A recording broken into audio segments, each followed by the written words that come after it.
All right, we are back from our break, and the party is still hunkered down beneath the tarp, trying to protect themselves from the sandstorm blowing overhead. Um, and it lasts about 20 minutes longer before it seems to peter out enough that you could start, you know, coming out and sorting out your stuff, making sure that everything is intact. In the time that you're staying under there, those who were blinded by the sand getting in, it does seem to abate your eyes. I mean, you're a little bit they're a little bit sore now, and you know, really watery and stuff like that. But you can keep them open and see without pain any longer. Yeah. Cool. After when clearly he splashes some more water, splashes waters in his eyes to help it a bit. Can I do a healing proficiency check to see whether or not I would have to pay any particular attention to them? I mean, are you like trying to see if there's permanent damage? Yeah. Okay. Well, yeah, just assessing the general situation of my eyes. All right. Yeah, you can go ahead and roll. And you think that there's no lasting harm. yay. Okay. He's going to remember to have his goggles close to hand. With the well, the thing is that the goggles have slits in them. There's no glass there. Yep. Glass is expensive. Yeah, but we're talking about characters that are rolling around in like a few thousand gold pieces each. Yeah, but so. You guys didn't specifically commission things with glass in them. Should have. Yeldan's thinking about it though now. Yeah, I didn't realise we'll do that for the future. How expensive are they? It's just a vague idea. I don't know. Because that's not how they're typically made. Like, we're talking custom work here. AKA a great opportunity for me to fleece Lafdul again. So, it's not fleecing Lafdul, though. Oh, it's totally fleecing Lafdul. Looking through your equipment, the barrel lid on your barrel has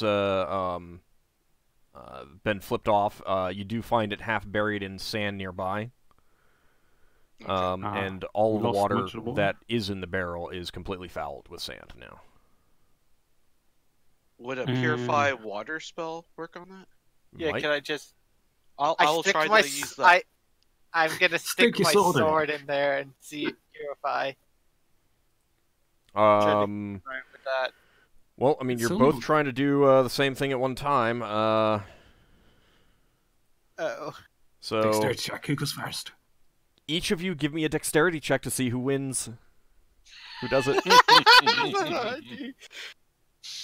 Come on, the other roll 20. It's going to be down to who rolls lower, though. I think Higgimus trips some balls. No, I mean, this was just a check to see who gets to it first. And let's see. I've never actually checked the effects. Wave crested sword. Yep. I'm checking the spell description. Food and drink. Contaminated. All right. So, Yeldan. While Higgimus is thinking about, oh yeah, I could use my my ring to do this. You've got your sword out and you stick it in the water, and almost instantaneously the water goes from its murky, gross state to pure, clean water. And then I put the lid back on. Without shaking the sand off of it? Well, yeah, I'd shake it off it. But that seemed to work. Oh, neat. All right. It's better than me having to memorize that spell. Okay. So that was about 3 hours of time spent getting everything back. It does take some time cleaning out the stuff on the wagon. Afterwards, keeping the sand out of his boots. Yeah, getting the sand out and everything like that. If that's been the 3 hours, did you say? Yeah, so it was 3 hours. Higgimus still needs to pull the wagons. That means our auras of comfort have gone. All right. After 6 hours, Sam. We've got 3 more hours of travel if we go by 9 hour-ish. Okay, and you're not wearing armor, correct? You're not wearing your armor? No, I've forgoed my armor now. Okay. I'm wearing the ABBA thing, whatever it's called. ABBA. Lafdul just wants to be a dancing queen. So let's see, that's going to be... He can, that's the weird thing about it.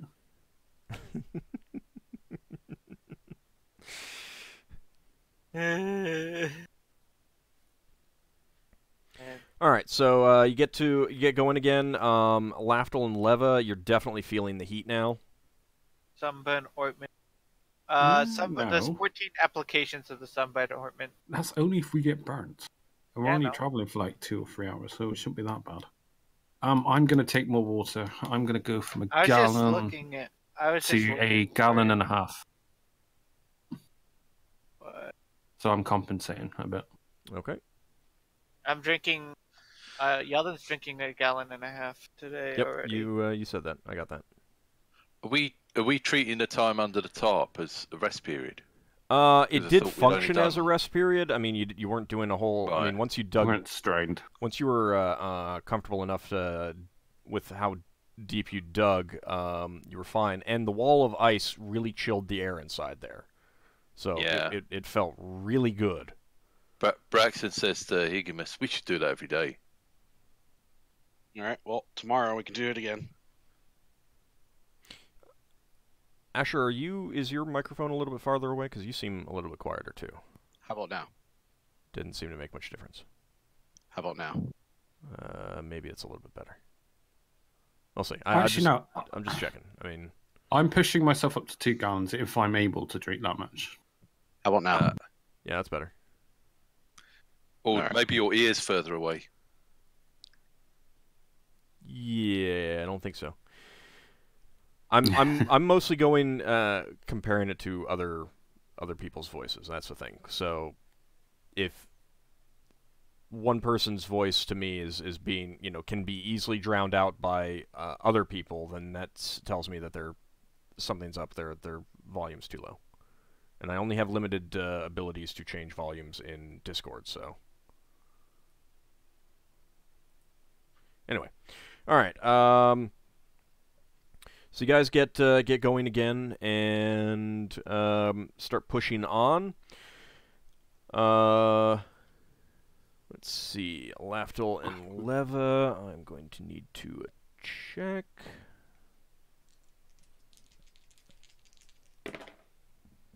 Lafdul's gonna try and cool himself down with the cold water if he can, occasionally. Okay. If he's struggling. Well, I mean, it's definitely hot. The robe and not wearing armor is really helping. So you're going okay at this point. Yeah. But it is definitely much more noticeable than it was when you had the Aura of Comfort on, for obvious reasons. Yeah, that's why I try and save it for sleep. So I want to make sure I get our spells back. So. Okay. Braxon's going to carry on with 2 gallons. Copying Yeldan. Yeah, I'm doing 2 gallons as well.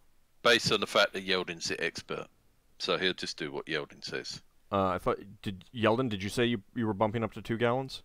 No, I'm only doing 1.5. Yeah. I said I was going up to 2. Yeah, Lafdul said that he did that. Yeah, if I can go up to 2. Then Braxon will do 1.5 if Yeldan's doing 1.5. Okay. I love how Braxon thinks he's the expert when he's only the expert when it comes to forests.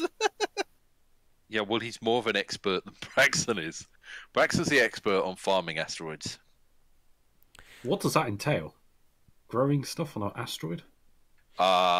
Knowing all these dances to do around the maypole and stuff. Oh, Lafdul's interested in stories. You can pass the time telling stories to Lafdul. Okay. The sandstorm has definitely left a pretty significant layer of sand and grit on the ground. Although the dust that's continuing to blow is shifting it around a bit, not enough to be more than an annoyance, however. But you do push on, and at about the time that your endure heats wear off, Yeldan, are you back to using your spyglass to check into the sides? Yep. Okay. You do notice a pretty large pile of rock off to your left. I pointed out that might be what we're looking for. Yeah, it's significantly larger than most of the other things that you've seen. It's definitely not a hill. Not like a simple rolling hill that you've been seeing most of this area. Shall we go check it out? Yeah, let's head that way. Okay. All right, so you alter course and push on towards that. The endure heats expire. So let me go ahead and re-roll to see how people are doing.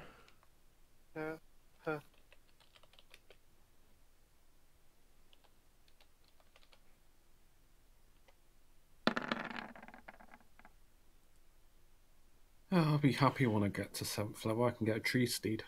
Not sure how well that would work here. Braxon,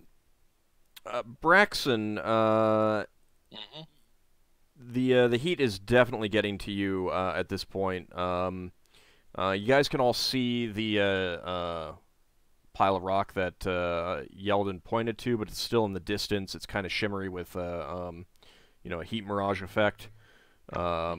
So you can't really get a good view of it at this point. Well, we're also very freaking. We also got slowed down. We're slower today than normal as well. Yeah. Unless we're impossible to push on, we're going to keep on trying pushing on for it now.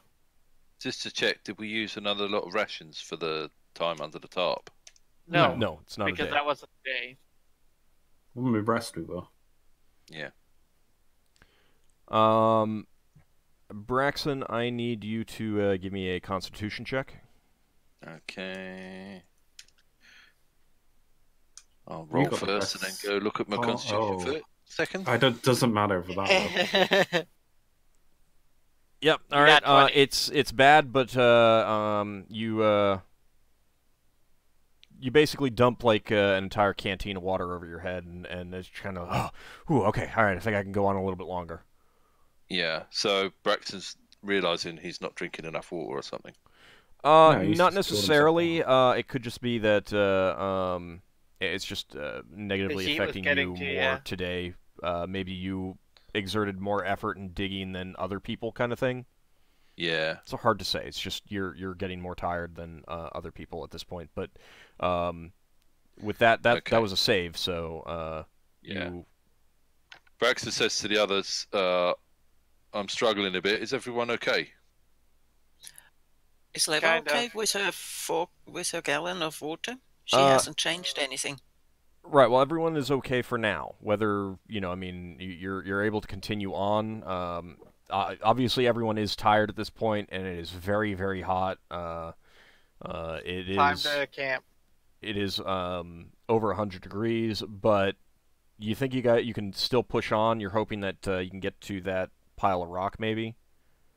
Mm-hmm. Do you guys want to camp now, or do you want to push on? No, get to the rocks. Yeah, we'll have shade on the rocks. Yeah, we'll have shade. To the rocks! Assuming it's not some rock monster that eats us. Mm-hmm. All right. You do push on, and you get out of the sandy area, and it's now maybe this area wasn't as affected by the sandstorm or something like that, but it's not as sandy. It's back to the hard-packed, dry earth. And it takes about an hour and a half for you to get to the rocks. And when you do, it clearly looks like this pile of rocks fits together or fitted together. It looks like they've collapsed at some point. but they're very, very, shaped by the wind. So there's definitely a lot of curves on this pile of rock that you can see exposed, and you're pretty sure that it was once taller, but something knocked it over. Do we think it might be the landmark we're looking for? Go ahead and give me a wisdom check.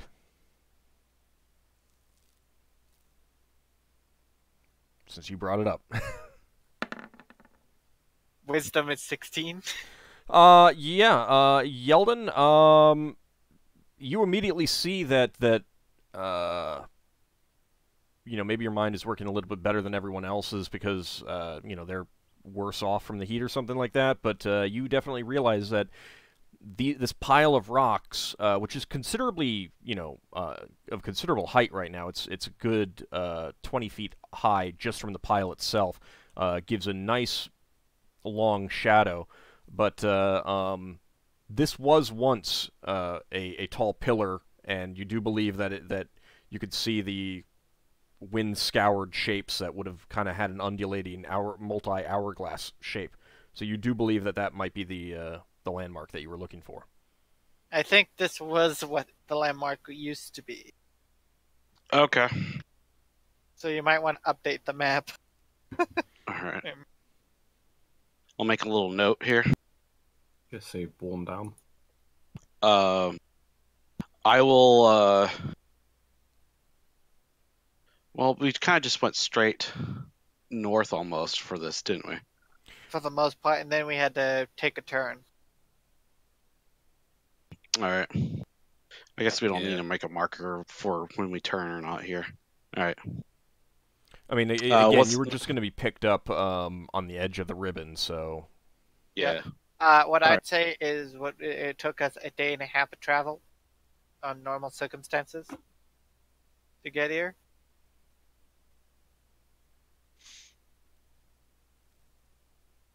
Are you writing that down in your book? Fine. Yeah. Okay. Are you guys writing that down? Yeah, I'll put it on the map just here. Realised. What? We gotta keep notes of this place. Yeah. Completely forgot about that. So,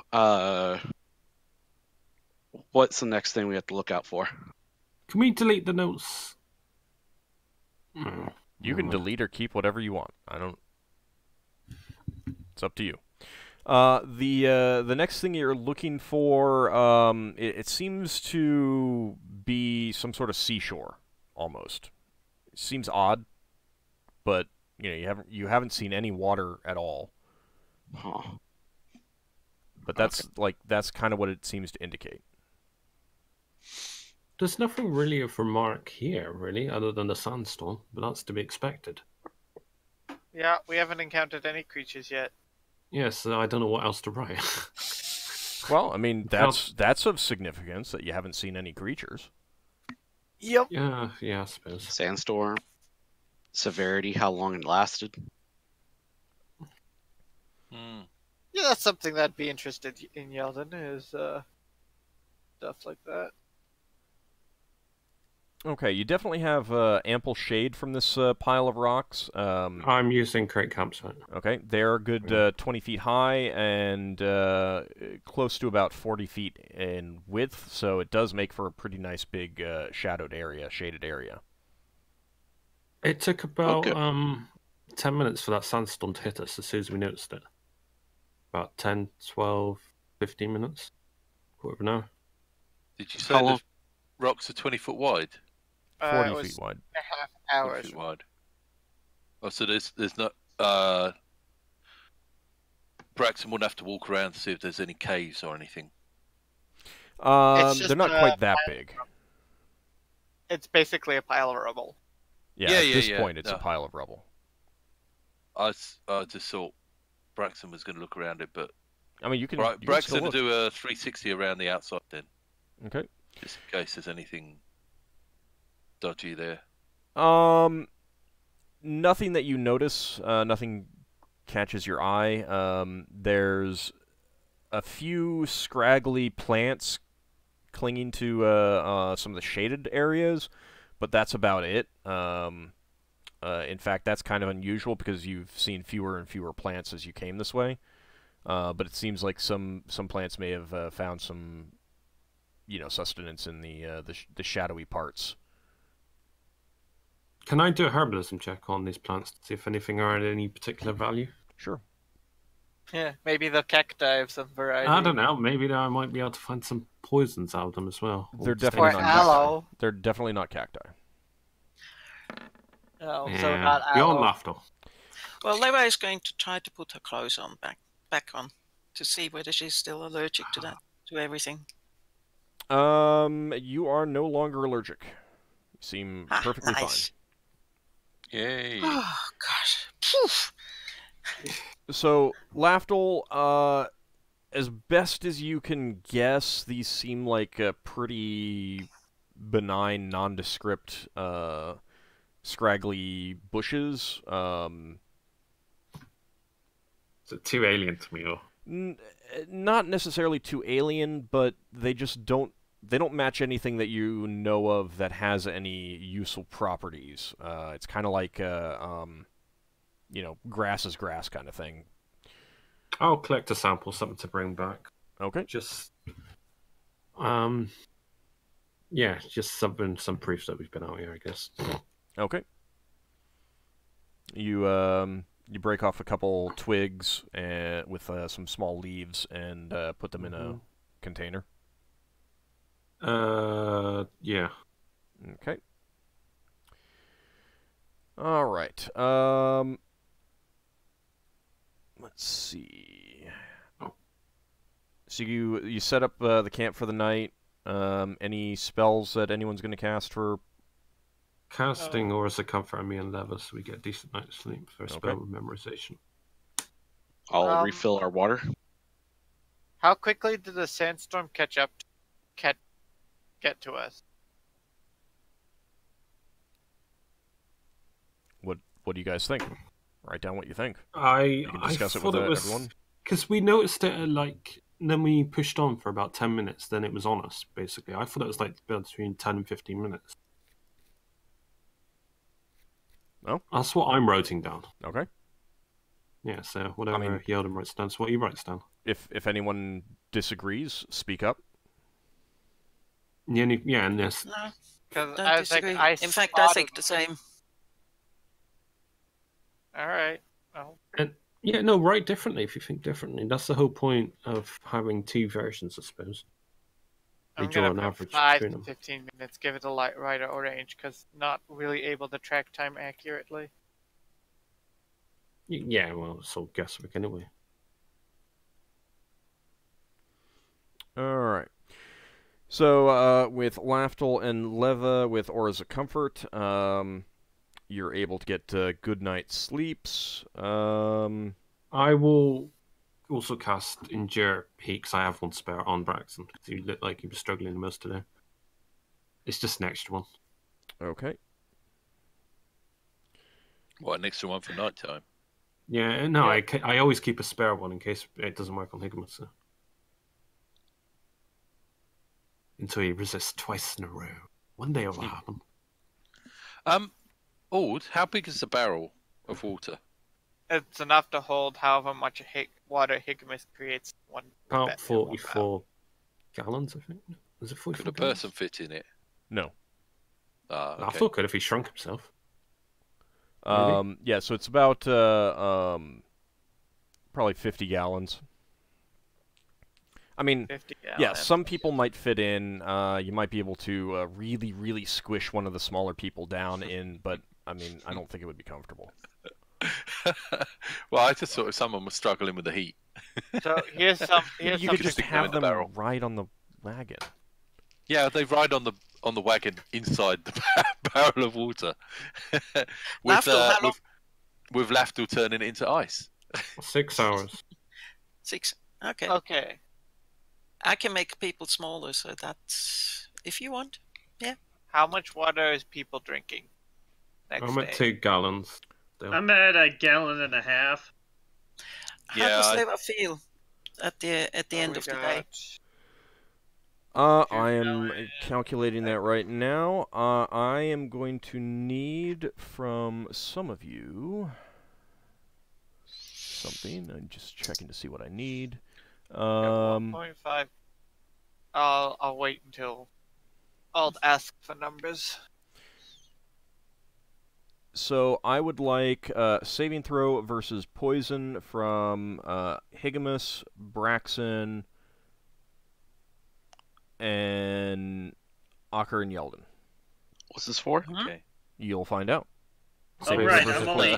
I'm only immune to disease. I'm not immune to poison. Basically, all the people that didn't have auras of comfort. Even if you were immune to poison, I could still call for a saving throw versus poison for various effects. It's effectively a constitution type thing. I think this might be a fail. Yeah, it's probably a fail, but it's not fatal. Yet. Oh, come on, I look like 17. I failed. Alright, so those who failed... That's a 10. Those who failed were not able to get a good night's sleep. Oh. Yeah. See, Leo, you should be thanking me for casting that spell on you. So, does that mean that we don't... Does that mean that we don't heal? Yes. Yeah, you don't heal. You do not heal at that point. So only any weaker. Okay. We might not be able to travel as hard as we did. We need we others to heal? Yeah, we heal. Yeah, Lafdul and Leva, you heal, and anyone who made their save does. Okay. Let's see. So, Higgimus, did you make your save? Mm-hmm. Okay. Because Higgimus is probably 9+. Now, you do wake up... I rolled a 19. Yeah, that's definitely a success. You wake up the next morning. You slept well, but you do feel really drained.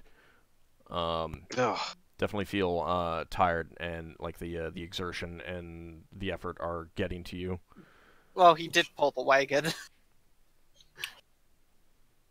I did. Drink more water, I'll suggest. Yeah, I'll up it to 3 gallons. Okay, you're drinking 3 gallons. How much? I'm staying at 2 still. Braxton's gonna increase to 2. Yeah, Yeldan's drinking 2 as well. I'm gonna increase to 2. Braxton, you failed your saving throw? I think so, yeah, I've got an 8. No, you want higher. Poison is 10. So yeah, that's a failure. Yep, you also wake up, you do not sleep well. I mean, you do sleep, but it's kind of a toss and turn and stuff like that. You wake up, and you are also feeling weaker. Ockar, did you make it? I failed. I definitely failed. Okay.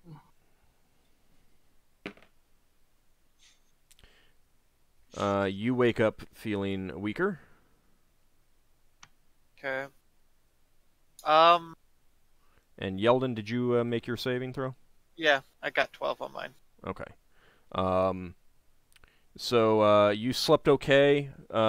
You are feeling a bit weaker, however, in the morning as well, but you did sleep okay.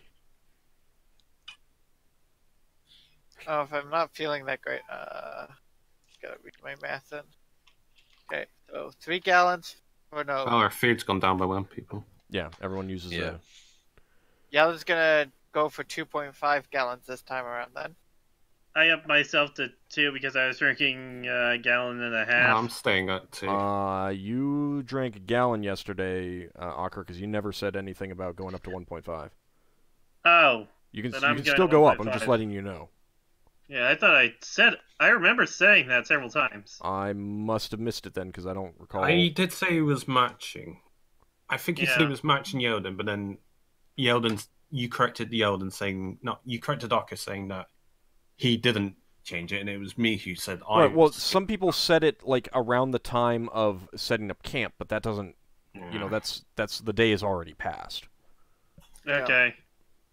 I mean, I did hear you say 1.5, but that was in the context of setting up camp, i.e., what you may be considering for the next day. So who's bumping up to Well, let me go I'm through. sure I said it much earlier, but okay. Maybe I missed it.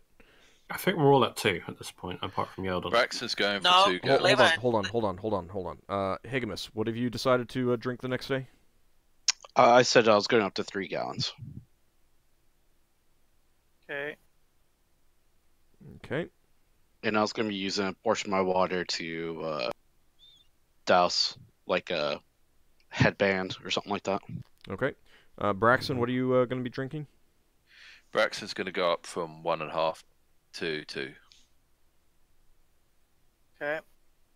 Okay. Ockar? 2. Okay. Yeldan?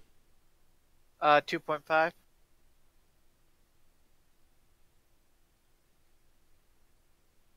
All right. Lafdul? I'm at 2. And Leva? She goes from 1 to 1.5.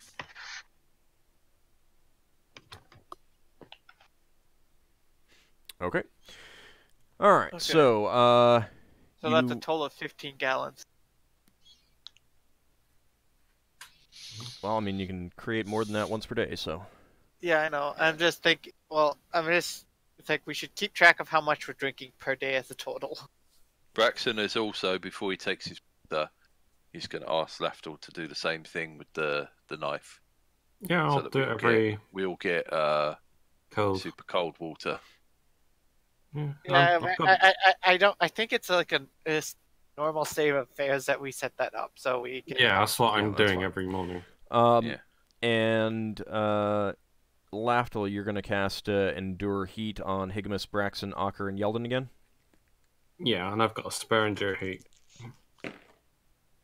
Okay, works on Higgimus, and Aura of Comfort on you and Leva? Yeah. Okay. Strength, Mount, and Deep Pockets? Deep Pocket, okay. Yes. And if the mount fails, I have a second one today. Braxon's going to do an experiment with his arbor today. Is he? Yeah, he's gonna wet the whole arbor with cold water.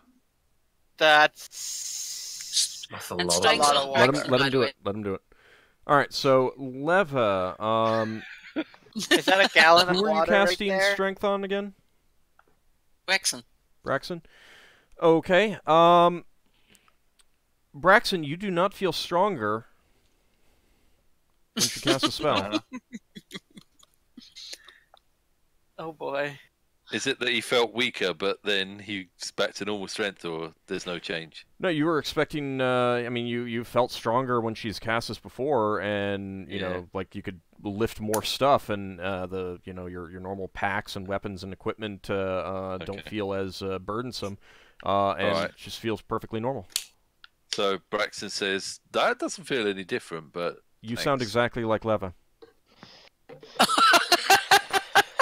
You sound exactly the same. Hang on a minute. When you say that, you speak in Leva's voice. You speak female. You've got a female voice. Does Leva sound like not when just does talks? he have a female voice, he has Leva's voice. He sounds exactly like her. Braxon, what happened to you? You sound exactly like Braxon. Wait, did something happen? Lafdul's amused by this. He's like rolling around on the floor crying and laughing. What have you done? I think you've cast the wrong spell. No, it's the right spell. Lafdul's corrected. There's nothing wrong here. Do any of the rest of us sound odd? No, Are you gonna, speak up to find out? Yeah, I'm gonna speak up when I hear their voices change. I think you sound normal. Lafdul sounds normal because he's been speaking. Yeah, I was like, well, this is going to be interesting. You sound normal. Well, it's I guess it only happened to you two. Braxton says, "Have you just given me your voice, or have given me the ability to cast spells?" No. Do you currently have any spells rattling around in your brain? Braxton has a think. No, you don't. You do not know spells. I think a spell it was another one of those wild. It's one of those wild magic things happened. I look at Braxon. Does he look the right way, or does he look like me? Nothing changed about him other than appearance-wise. Nothing changed about his appearance. Nothing changed about your appearance. If you two were completely quiet, no one would be able to tell anything. So Braxon, how are you going to tell your family about this? It might not be okay. What do you're assuming it's permanent? No. Hopefully it will wear off at some point. It's nothing Lafdul can do about this. I don't know what you're on about. But Braxon says something in Elvish. Can I still speak Elvish? Yeah, it just sounds like Leva. Leva? Just trade voices. That's all that happened. Higgimus will look over to Lafdul and say, "Hey, Lafdul. Something you fix tomorrow." No. Like you fixed Eva's issue with the horse. Do I sound? You sound perfectly normal, yeah. You might have to pay him. That wasn't a problem. I don't know what you're on about. I think it's perfectly normal. Well, if it doesn't go away naturally, could you take care of it, please? I might be able to do something about it. All right, thank you. Leva, summoning a camel with mount, that's level-based, correct? Correct. That's level 8. 8 to 12. She needs to be at her level. Alright, so if you're below level, you do not get it, correct? You get the one worse. I don't know, actually. You would just go down a grid, wouldn't you? I have no idea what would happen. What can you summon at 7th level? A draft horse or war horse. Okay, a draft horse appears. It's Thor. Hey. Oh, God. Lema looks at it. She remembers the love she felt for it, but somehow it doesn't feel the same now. She pats it and puts it in front of the wagon. Braxon says, "Hey, Thor, nice to see you." In the wrong voice. The horse. Thor doesn't look particularly happy to be here. It's rather warm. Hot, is even. Braxon in love with the horse? No. No. It's just your voice has changed. Jesus. Yeah, I know. Well, unless you guys have something that you want to do to try and fix this right now, you guys gonna get underway? No, I have a second mind. I have a second mind spell. I'm gonna cast that for camel. If it's not going to stop Braxon fighting, we'll push on. You get another draft horse. Well, 2 horses are better than 0. So there. Do we? I suppose we have got a rope. We could tie. Can we? I don't think the wagon's big enough to hook both the horses up, is it? I don't know. Is it? Probably is. No, I mean, it's a single horse, a single creature or wagon. On the other hand, if something should happen to this horse, which is, not well suited for the temperature, you do have a second one that hasn't been put under strain, just been really hot. Mm-hmm. Yeah. So is it Thor or is it the other horse that's going to get the strain? I don't know. Give me Thor. Leva, which one are you going to... We already put the Thor in front of the wagon when I decided on the second horse. Lafdul, you better put the aura of comfort on it, otherwise it will probably die. Yeah. And we probably need to feed it some need to give it some water during the day. I can cast Endure Heat on it, I suppose. Mm-hmm. It's in our own interest. Alright, no. I put Endure Heat on the one that's carrying the wagon. That's Thor. Yeah, Thor. Yeah. Okay. And with that, you begin to push on. It is hotter. It's definitely over 110 now. 110 Fahrenheit. Ooh. Yeah, Can only reach up to 130. So. Now, the good news is that it's a dry heat. Yeah. As they say. It's not humid. Yeah. Oh god, it's not a jungle. You almost sound like it comes from experience, sir. I mean, I do live in an area that is a reclaimed swamp. I've definitely been in damp heat before, and not fun. All right, so you are going to it's like it sucks continue the north. Out of your body. The map seems to indicate that that's the direction that you would want to go. No, so we keep going north towards the sun. Okay. Towards the sun. All right. Praise it. You get underway. Things seem relatively uneventful. Lafdul's going to pray to Everett in the morning as well. He's just going to see if he can ask for assistance somehow. Resistance. Whatever form that takes in, if it does, it does. If nothing happens, nothing happens. Okay. I'm going to do it, though. Well, you got your spells, so there's your answer. You have spells. You didn't lose your spells, so the at least... area. I'm sorry, what was that, Leva? Did at least the deep pocket spell work? Yes, that worked. Ah, good. Yeah. If we disappeared off the map, but I mean, if you cast that at lower level, it's just a duration difference, and it already lasts a really long time anyway. So I did forget to roll for it last night. I need to do that. What's the point of deep pockets? It's an extra dimensional space for carrying stuff for her. Yeah. Oh, right. It's like your pouch of accessibility. Except she can store up to 100 pounds. Mm-hmm. You've got a permanency spell, you know. It's true. That's you do basically how you make a bag of holding, I imagine. I have a scroll, yes. I do believe you could make that permanent if you wanted to try it, but you'd be risking the spell failing. Let me have a quick look what level it is. It's an 8th level spell, but it's pretty high. 16. No, it's too high. It's pretty high. It's more than double. So as you are traveling, it's a lot rockier here, and the rocks are taking on kind of a reddish tinge to them. Everything was already kind of yellow and gray all around you, and now it's kind of getting a reddish tinge. Braxon's going to check out some of the rocks.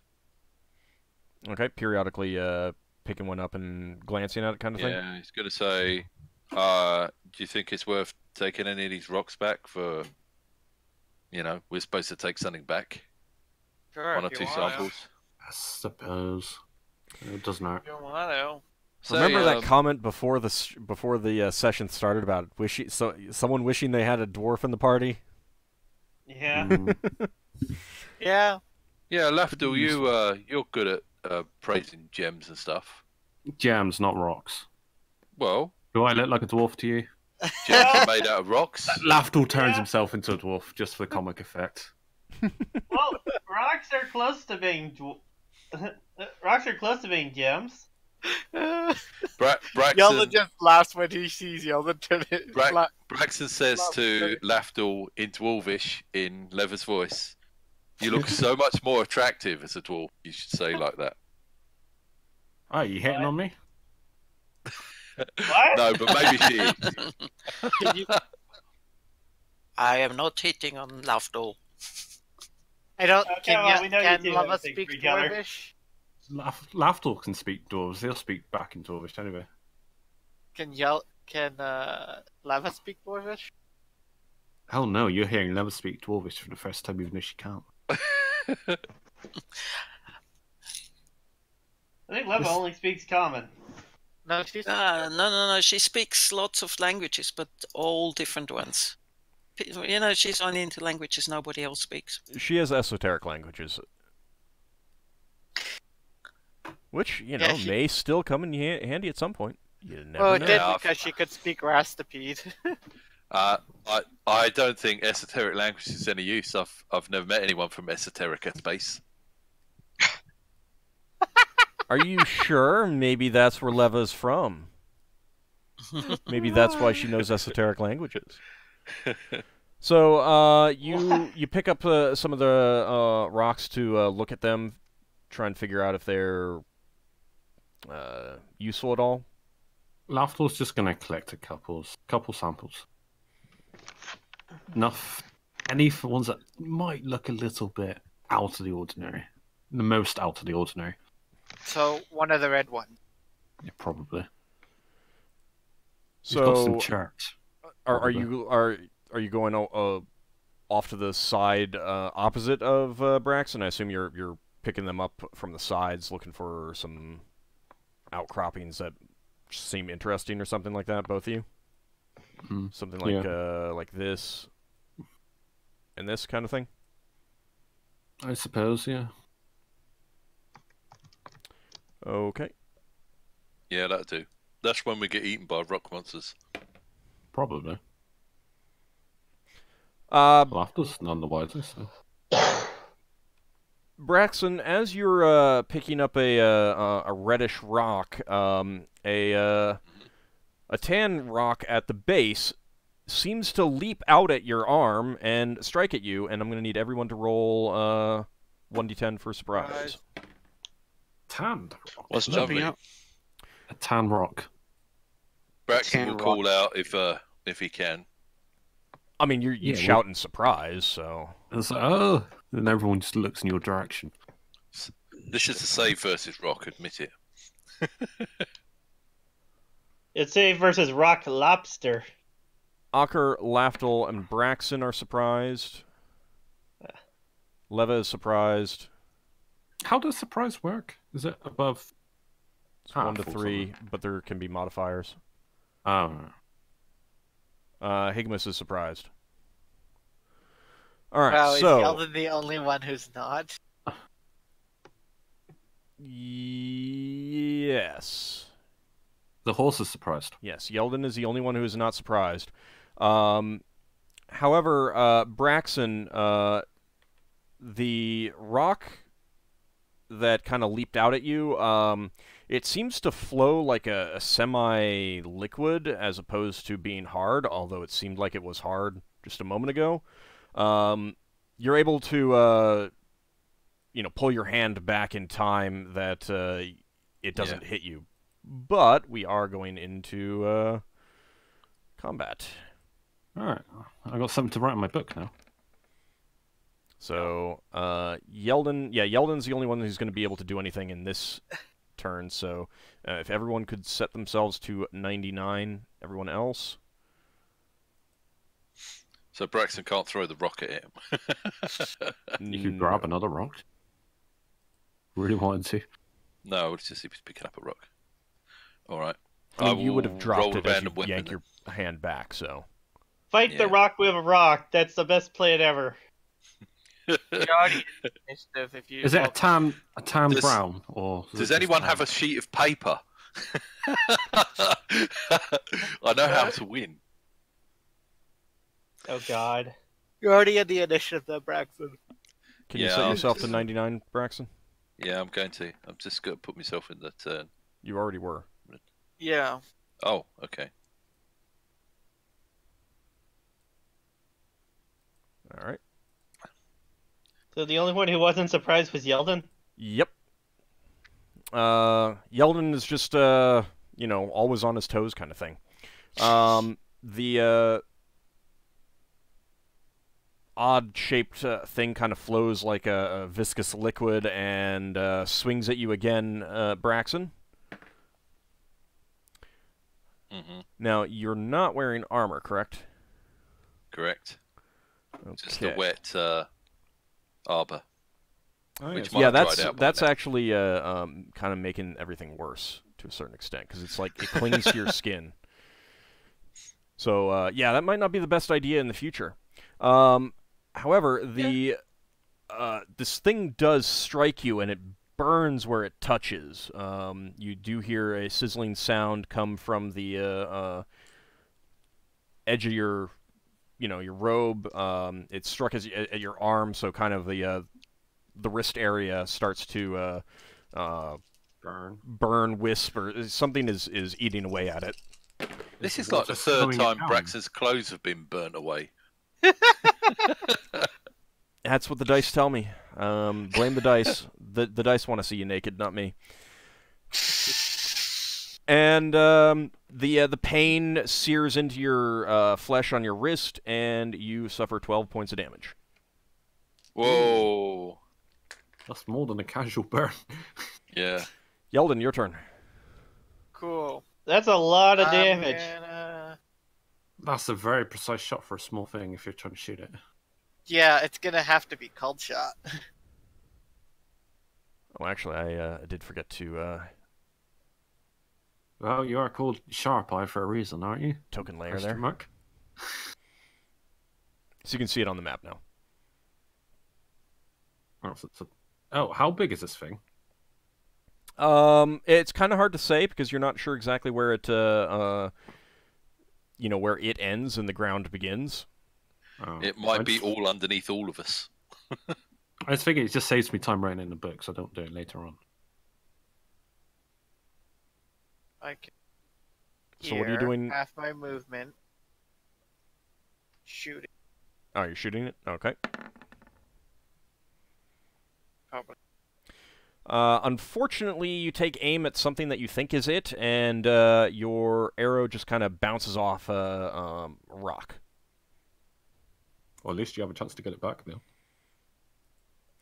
All right, so everyone can then roll... Second arrow. Oh, yeah, you were doing the half movement thing. All right. Now, that's a hit.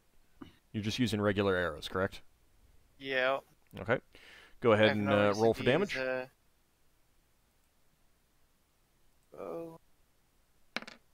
No reason to use magic arrows yet. Okay. The arrow sinks into a soft, viscous, rock-like structure, and you see wisps of something like smoke coming up from that as it sinks in and completely vanishes. Doesn't seem to do anything? You're not really sure. I mean, it definitely hit. We'll put it that way. Okay. So everyone go ahead and roll initiative. It's out of surprise round, so spellcasters can cast. Well, hey. I'm gonna try shooting. Making a note of the healing That's potions. a nice range. Right, so what weapon to go for? I'm gonna Well, it'll have to be... Metal have to be the Orcus Warhammer. I did say I wanted to check that out. Okay.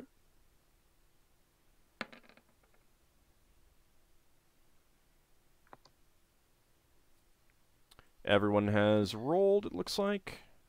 Mm-hmm. Alrighty. Leva, go first. Magic missiles. Okay. Oh. Fireball, fireball, fireball. Fireball, fireball. That's like the worst thing in this environment. Alright. You get 4 missiles.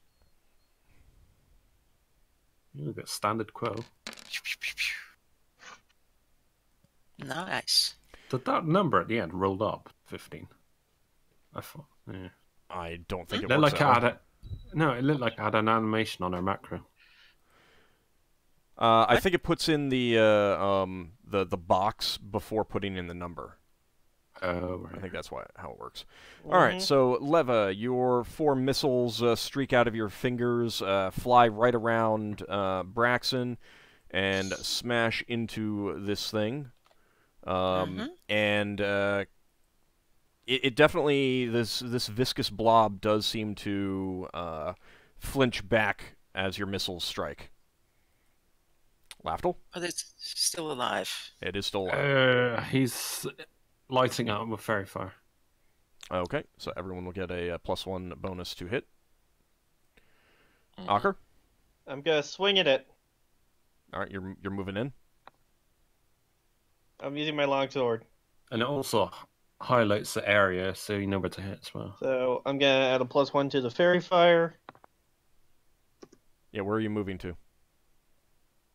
Oh. Yeah. I'm moving to here. Okay. You swing, and what's your Thaco? 13. Okay. Your blade does slice into the shape. Some smoke or steam does kind of rise from the area as you cut. Do I roll damage? Yep, go ahead and roll damage. Is it a large creature? No, it's not.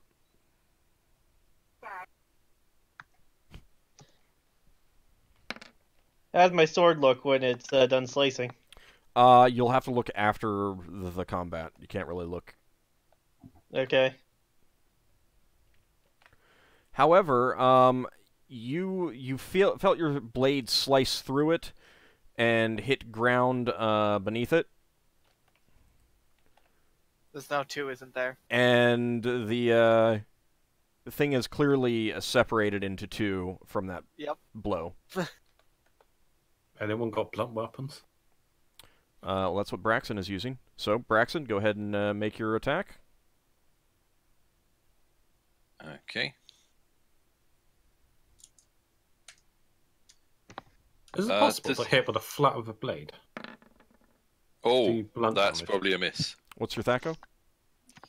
Thaco with the Orcish Warhammer, I've got 14. Okay. 13 with the fairy fire. Your... Oh, yeah. The hammer almost seems to be drawn towards it, and you feel the hammer head smash into it. Go ahead and roll damage. That is weird. Unless it's easy to hit. It's just gotten easy to hit, considering what it does. Is this small or medium? Yeah, it's small medium. So I've got 1d4 plus 1. And your strength bonus. No, actually, you did get the strength bonus. So bad. Yeah. Yeah, that didn't work. Why hasn't Higgimus slain us yet with his plus 11 damage? All right. It definitely flinches back from your blow. Yeldan, your turn. Okay, this time. Oh, it split. Yeah. Well, are you going to cut it up into 4? No. Sure. It's like Higgimus' thing to do. Yeldan, what are you doing? I'm attacking it here. Just. Are you moving and attacking? Or... All right. Well, I mean, it's like roll a d20. Come on. We need to keep the. We need to. I want to keep things moving. So in combats, especially. I mean, you can check the numbers afterwards after you roll. That's okay. That is a hit. Which one were you hitting? As macro. +1. Yeah, which one are you hitting? The one I targeted before. Okay. Closer one. That is a hit. I might not. So go ahead and roll damage. Damn it. Split from piercing.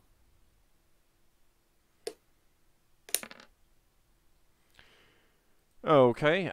Your arrow sinks into the smaller fleshy mound, and it stops quivering and moving. But there is, smoke and steam rising from where your arrow hit. So unrecoverable? Yes. Same with the other one. Now the second one, the newly split off one, is striking at you, Ockar. However, it misses. Nice. All right, Higgimus, your turn. Higgimus was surprised by this and instinctively just goes for his gun. Okay. Chance for miss? Pew pew. Okay, well. Yeah. Or sorry, pew. You unfortunately do miss entirely. Thank goodness you don't hit one of us. So. Yeah, there was a chance to. It would have been a roll. Yeah, but with that kind of roll, it still uses the same Thaco, so.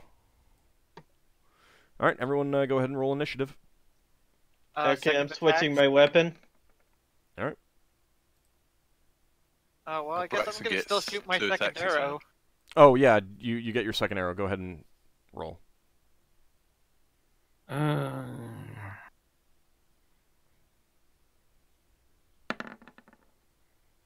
That is a hit. Oh, wait, no. I thought it said 15. I see the 7 there, so that is a miss. Alright, anyone still need to roll? Leva and Lafdul, I think? Yeah, I'm casting a spell. Sorry. Okay. I'm just looking up. Actually requires a touch. And the spell I've not actually cast before. Oh. Can you get there in time? Because you're all the way on the other side of the... Yeah, it's within my... Oh, how much do you... How much can you move and cast? Not very much. Not very much at all.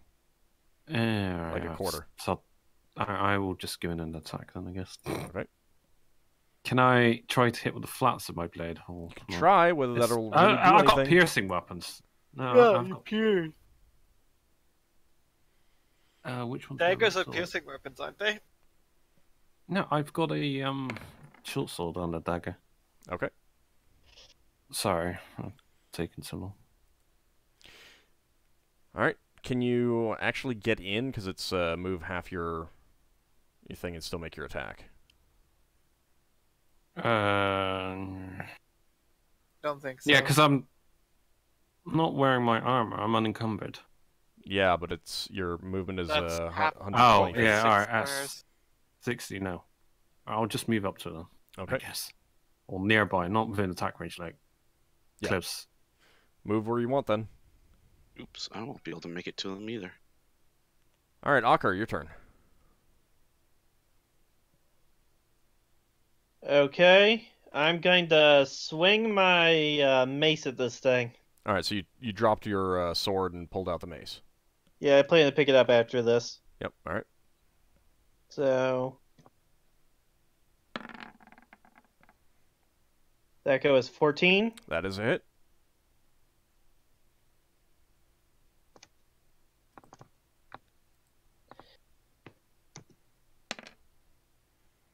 Okay, your mace head smashes down into the quivering blob, and it does seem to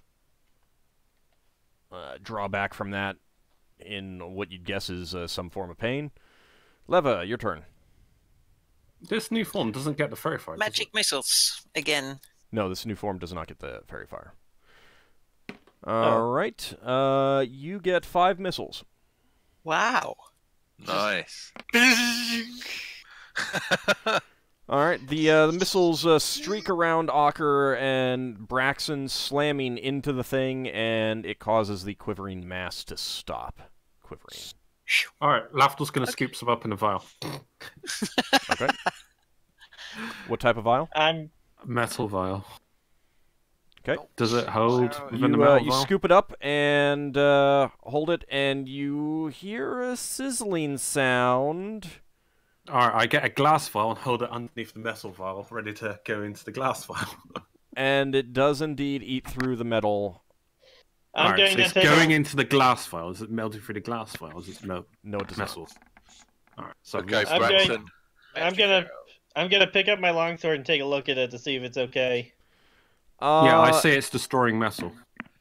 Braxon's gonna immediately wash the parts of himself that got splashed with the goop. I'm gonna wash off my longsword too if it's fine. The longsword does look like it could use a little bit of sharpening, but it is also magical, so it seems kind of okay. Whetstone, right? If you don't have whetstone, Yeldan will offer his. Yeldan, all of your arrows that hit. Yeah, I did roll for that. That's why I only rolled 2. Okay. I shot 2 normal arrows. The 2 normal arrows hit 2 magic arrows, and only one of the magic arrows hit. Okay. I'll sharpen up the magic sword after the fight and then put it away. So, Lafdul, what's the stopper on the glass? Oh, it's probably cork. I assume. I don't know if the vials have any special. Okay. As you kind of like turn it over in your hand, it starts melting. It definitely does start eating through that cork. I immediately upright it and look around to see if I've got something that can contain it. That's a good question. I don't think I've got like a porcelain, but do you guys? Is there anything like a glass kind of stopper that you could put in there? Yeah, I've got lots of vials, but I've never specified what kind of stopper it's got. Yeah, that's because most of the time they're either like metal tops, like screw tops, or cork caps, because there's not much else that creates a seal at this kind of technology level. You need like rubber the only thing or you can do to keep it in there is to have it plastic sitting up straight. Put it in something that holds it up.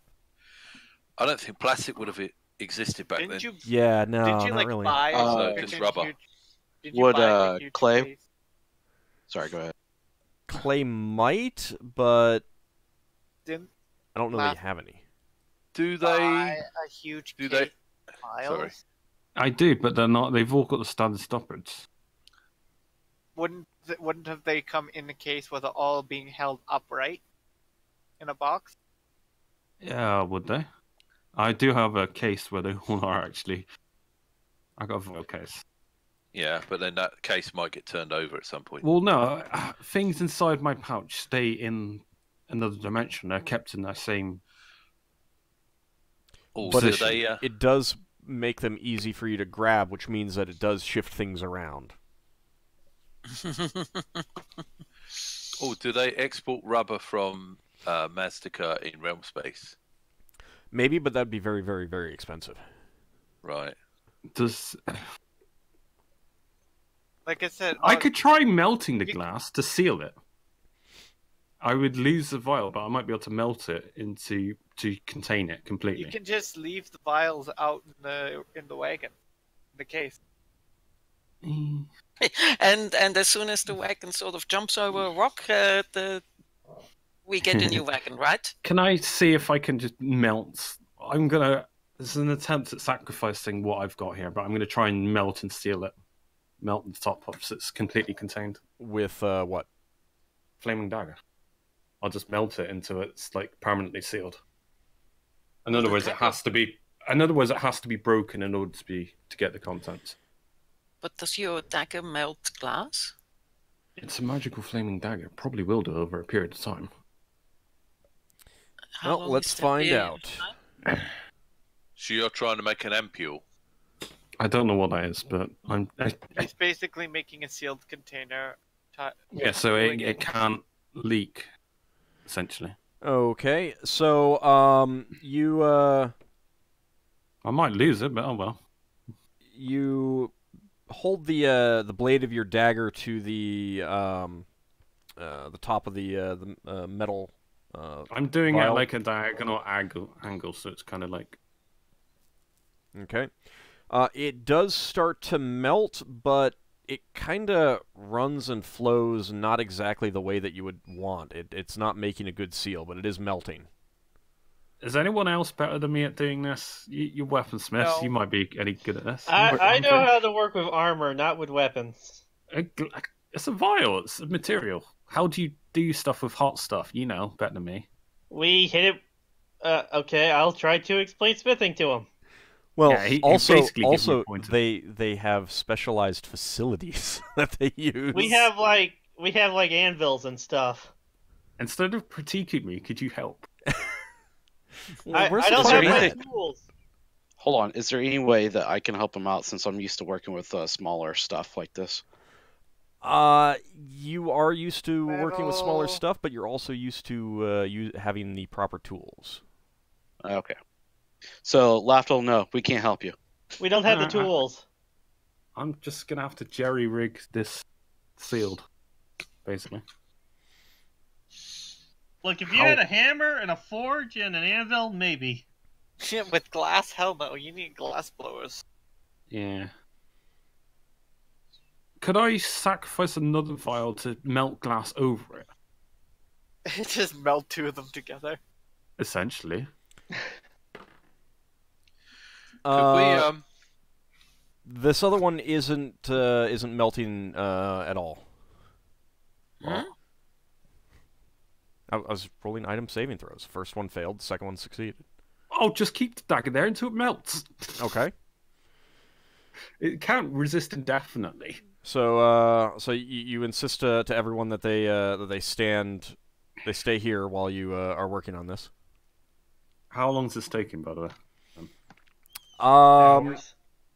10 minutes have passed now, and you're not really getting all that far.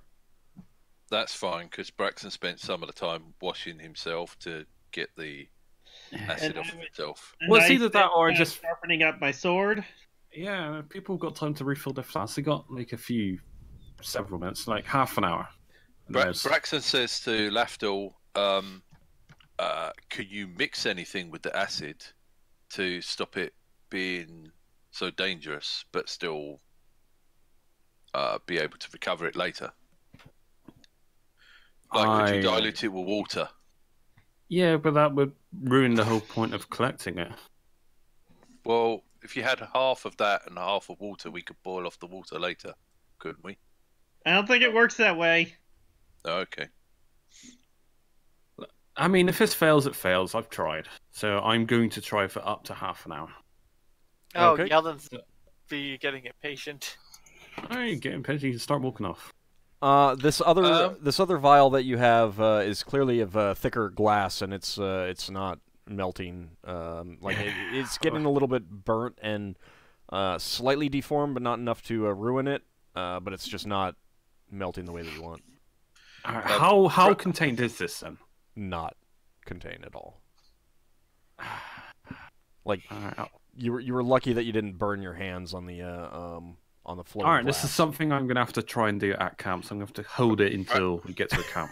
Braxon says to Lafdul, can I levitate it with my ring? Just not that way. Constantly.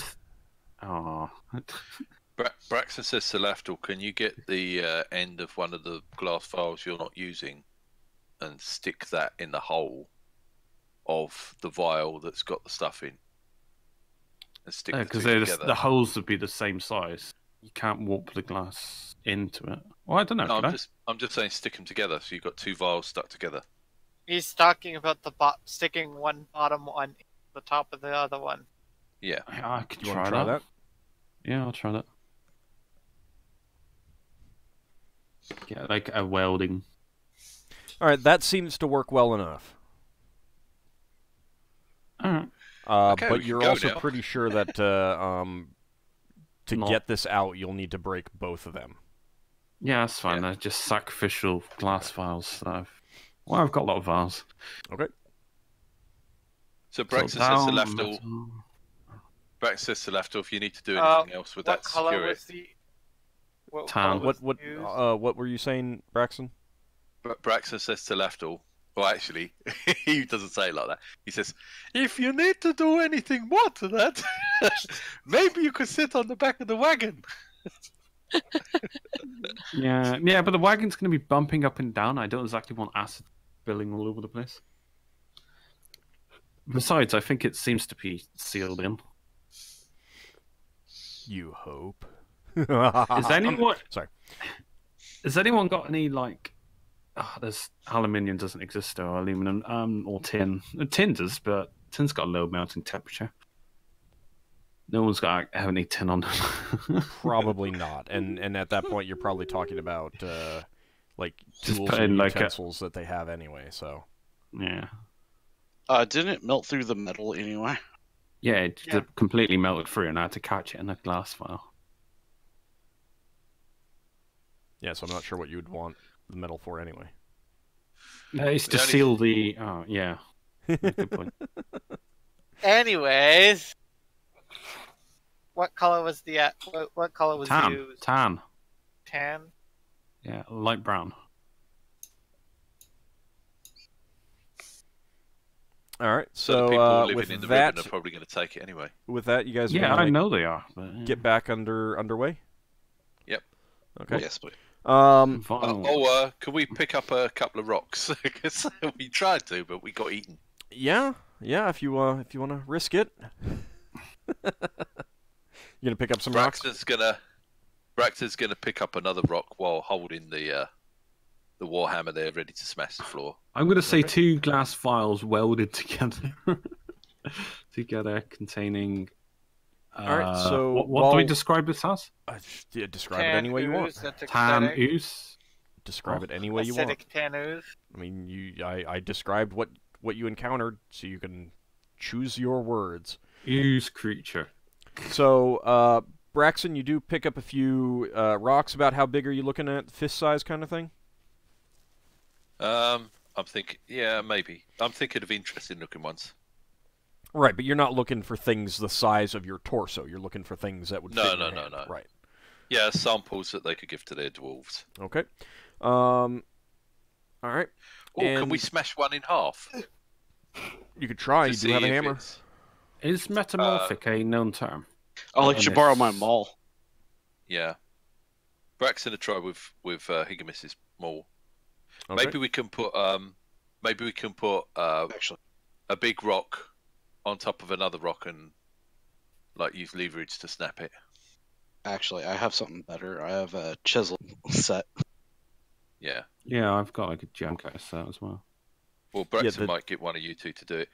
Braxon says, let's find out if they're red all the way through or just red on the outside. So Lafdul metamorphic might be known, but it probably wouldn't be known to you. So Braxon, you're gonna split one of these larger rocks. Yeah, or I might get the others to do it because they know how to use their tools better. Okay. I'll let Higgimus. He's heavy-handed. So while Lafdul is messing around with his vials, you smash a rock, and it does appear to be pretty much the same all the way through. At least this one rock that you chose. It's not like a geode or something similar. Right. Okay. So we'll take small rocks anyway. Okay. And then you're gonna get going again? Yep. Okay. You get back onto the route, heading back towards the sun. You are noticing something kind of flickering in the distance. You're not sure what it is. It's almost a flicker, almost as if there's a brightness in addition to the sun from straight ahead. Do we all see this, or is this one person noticing? Yeah, basically all of you. You're all noticing it's not a mirage. Well, it might be a mirage, but it's pretty obvious. The thing about mirages is generally everyone sees the same thing because it's the same principles acting. Yeah. Like a heat mirage. What's our next landmark? According to the map, it appears to be a seashore. Or some sort of shore, something like that. Oh.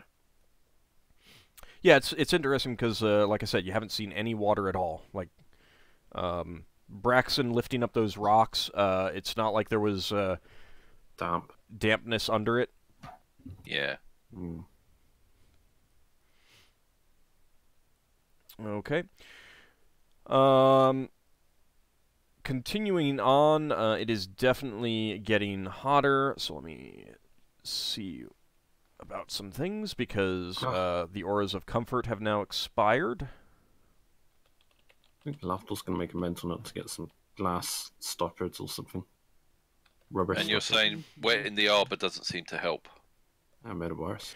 Yeah, wetting the arbor definitely made it worse because it was it made it heavy. It clung to you. It didn't let your skin breathe. It was a very, very bad idea. Okay, so Braxon lets everyone know that. Yeah. Oh, does my... I'm also, just as an FYI, I'm wearing that ring, that platinum band ring. Okay. In case it does regen. Not that it matters, I'm at full life at the moment, but... Yeah, I mean, if it is regen, it's not... There's nothing to heal right now because you haven't taken any damage. However, Lafdul, I need you to make a Constitution check. Oh, goody. Con 14.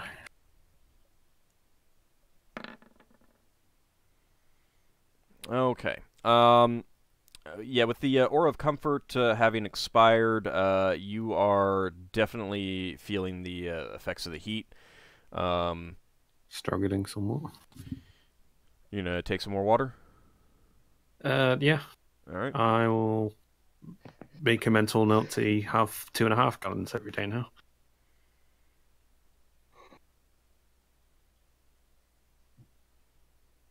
Well, keep in mind that, you know, just because you're struggling doesn't mean that you just drink more water. Just FYI. Yeah, no, it's because the area's getting hotter as well. That's why I'm increasing the amount. All right.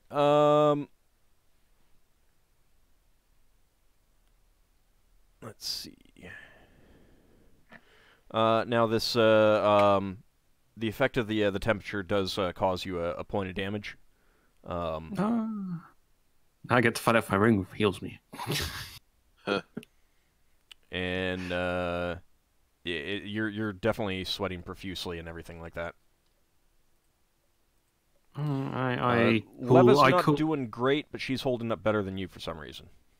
I'm gonna cool down some water on the barrel with my dagger and pour some cold water over me. Not on the arbor, just like on like my exposed areas. Okay. Try and like cool myself down, probably with some cloth or something. Okay. All right. And you guys continue on. After a few more hours, the endure heat spells expire, and full brunt of the heat is now affecting everyone. Mm-hmm. Even the how about the 2 horses? Because one didn't have it, and the other one did. That's obviously pulling it. Yeah, I'm checking that as well. They just fall over. Did Thor get the spell? Yeah, Thor got it. He's the one pulling. Interestingly enough, the second horse it just collapses at this point, and it will not move at all. Leva can't unsummon them, can she? I'm looking it up right now. Unless it specifically says that you can't, I would actually allow you to do so, because this is the kind of thing where you could summon something and then get rid of it when you don't need it anymore.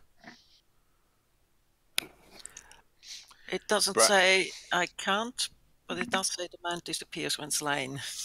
Yeah, I'm going to say that you can unsummon it. Okay, I unsummon it. Okay. Braxon goes over and pats the horse before it's unsummoned. All right, you're patting the horse, and then suddenly it vanishes. Oh, that's good. Higgimus is getting ready to walk over there with his gun. Higgimus, that's interesting, because the heat's really getting to you now, and I'm going to need you to make a Constitution check. Oh, that's... Braxon might have to walk over to Higgimus with his gun. Yeah. That escalated quickly. Oh, of course I roll high now. I fail. All right. It looks like we're taking shelter here. Is there anywhere we can take shelter around here? Higgimus, you take a point of damage. Both of you feel like you might be moving into heat exhaustion territory. Ugh. All right, I'll say to everybody. All right, being big, I can't cool off as easily as you guys can. I think we need to take a break. It's actually very smooth in this area. Like the hills have mostly gone away. You do feel like you've been going downhill a little bit. Yeah. But and there's something bright and glittery up ahead. You're not sure how far, but you don't know. You can't tell. I mean, you're looking into the sun. We're guessing hours at least. Could be, but it could be... I mean, it could be as little as a half an hour. It could be as many as a few hours. I'll just try to drink some more water. Okay. Increase my water. All right. Yeah, Lafdul's doing the same. He's just trying to compensate. You going to push on for a bit more? Yeah, just try walking a bit slower, I guess. Or would that be worse? No, because the heat's always the same, isn't it? So, yep. Yeah. So you kind of have to push on. Yeah. Shade would help, but no one brought umbrellas.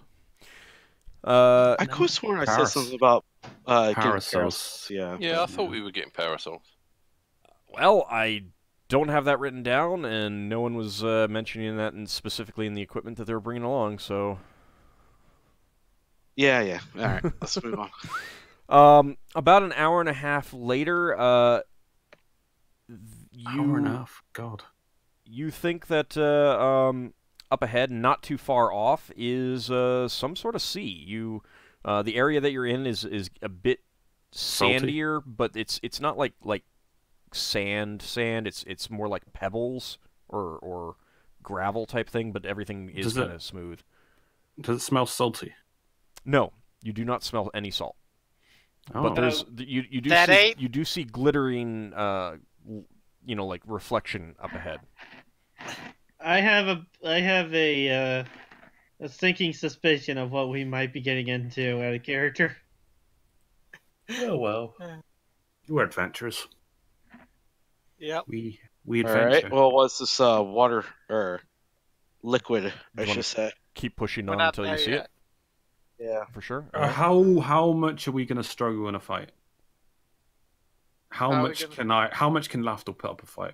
A lot more than if you were wearing armor right now. I'll tell you that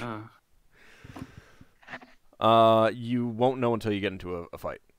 So you push on, and the glittering resolves itself into what almost appears to be a rough sheet of some sort of glittery glass, or almost like a mirror straight ahead. Although it's kind of a dull mirror. Take a rock and I throw it. I wonder if that's where... Okay. You pick up a fist-sized rock and hurl it straight ahead, and there's kind of a soft plop sound as it hits the surface and kind of rests there, sinking slowly into whatever this is. There almost seems to be heat emanating from it as well. It seems hotter there than the surrounding area. Nope. That's like a liquid metal or something. What does it look like if I'm... Lake of liquid glass. It reminds you of a dull mirror, like a hand mirror that the poorest of folk would have, but of a silvery metal rather than copper or brass or bronze or something like that. So it reminds me of like a liquid metal. Maybe. No, mirror. Well, I'm thinking maybe this may not. This isn't water. It's some kind of metal of some kind or something similar. I would offer it to fly over it, but melted. I'm in no condition to fly, I don't think. All right. Well, let's find a camp place a little bit away from it, so we're not getting the heat from that too. Would Braxon think it might be a Selectic? I think this is the thing. You've never actually seen one, but this is a lot bigger than any story you've heard of. Right. I think this is I think it's liquid glass. A water lake thing that my map. But okay. Yeah, let's find it. Let's make a camp a little ways away from it, so we're not getting the heat from that directly. Okay. The actual edge doesn't like lap. You don't see water lapping. In fact, it's kind of like rolled over, and it doesn't really seem to move much. Yeah. I'm guessing glass. Is it like we don't see much sand around anymore, do we?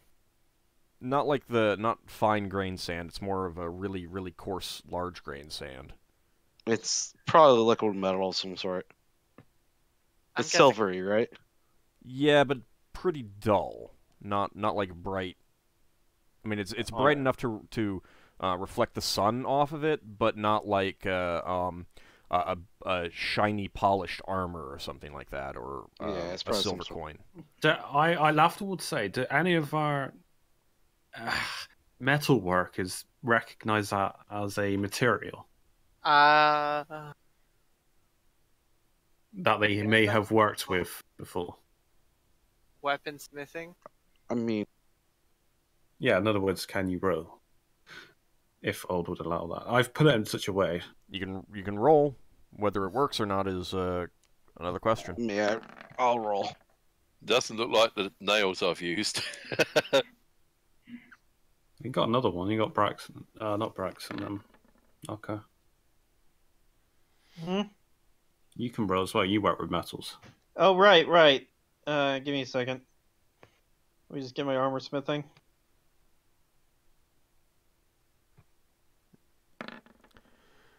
And I asked Leva, could it be alchemical in nature? Yeldan, you're not sure if it is metal. It's not a common metal that you've worked with. So you're not really sure. Higgimus. You start going through the lists together, I guess. Yeah. And Ockar basically rules out all of the metals that he works with. No one's. Can I roll for alchemy? No. I also, while I'm doing this, I also pull out one of my. I'm sorry, I didn't understand you. Leva, you would have to actually do experimentation on it. Oh, okay. I would pull out one of my silver arrows and compare it a bit. It's definitely not silver. It's not silver. It's a lot duller than that. Silver's got a sheen to it anyway. It kind of reminds you, Yeldan, of lead, but it's a bit brighter than lead. None of you've worked with glass steel or know of it, do you? Glass steel is not worked. Glass steel, you make it out of glass and then you cast it, and it becomes as hard as steel. Well, in the morning, after we've rested, then and I've gotten kind of my constitution back, I'll take a look. Okay. I've heard of glass steel being put in spelljamming ships, but you'd normally get an expert to put the panels in. Right, but you also, Braxon, would know you would that recognize it's that. Essentially a situation where you put in normal glass and then have someone cast glass steel, or you get it already pre-made for the thing that you want. You've never heard of anyone, forging glass steel. Right. There's no glass steel ore. It's casted. Well, I mean, it's just a spell. it's literally you make something out of glass and then you cast glass steel on it. That's kind of your understanding of how it works. All right, so you're gonna look around. It's almost like lead, but not white. You're gonna look around for some like a dip or a hill, because you're really not seeing anything like that. Okay, well, we're gonna have to camp here. Back up. We back away from the Lafdul and myself. We should probably back away from the thing itself, a safe distance. Okay, yeah, I've said that several times. We need to move away, so we're not getting heat from this place, because you said it radiates a little bit of heat itself. Yeah. Yes, so we're gonna move away. All right. To the point where we're not getting the radiated heat from this thing, and then we're going to make a camp. Okay. Oh, but before we move, Braxon says, "Can I borrow your shovel to do a quick experiment?" No. No.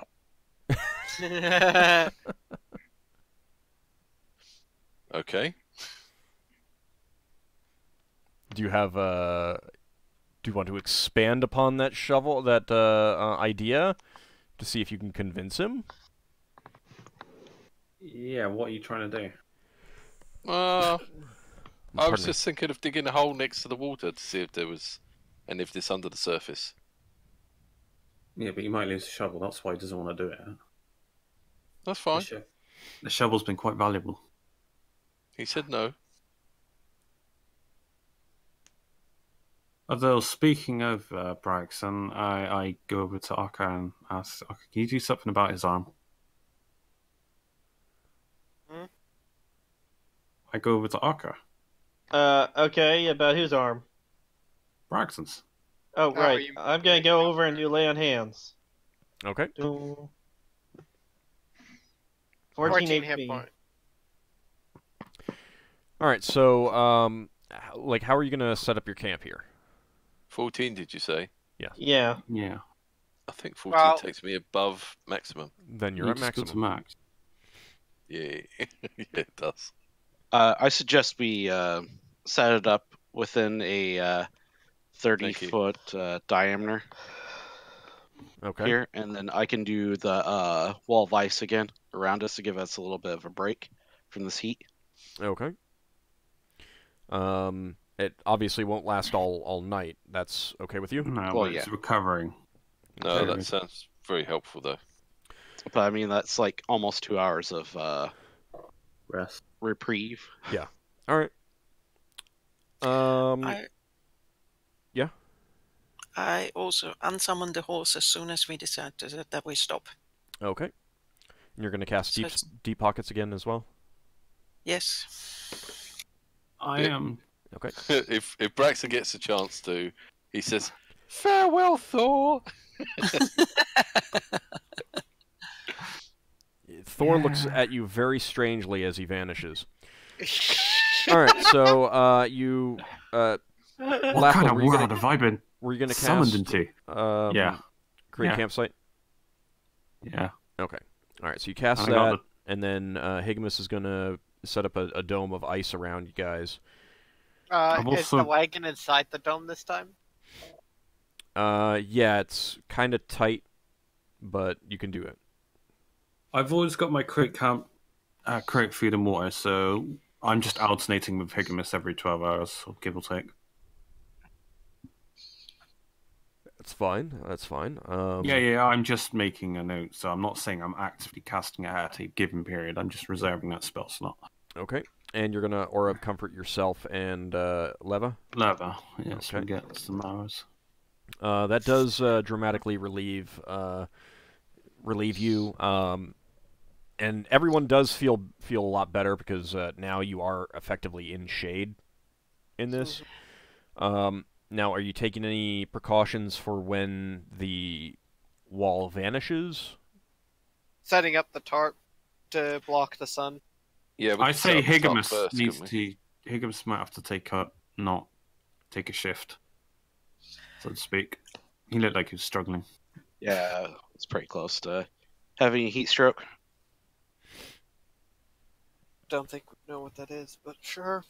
Leva also asks Lafdul to please think of getting a spell that gets our voices back to normal.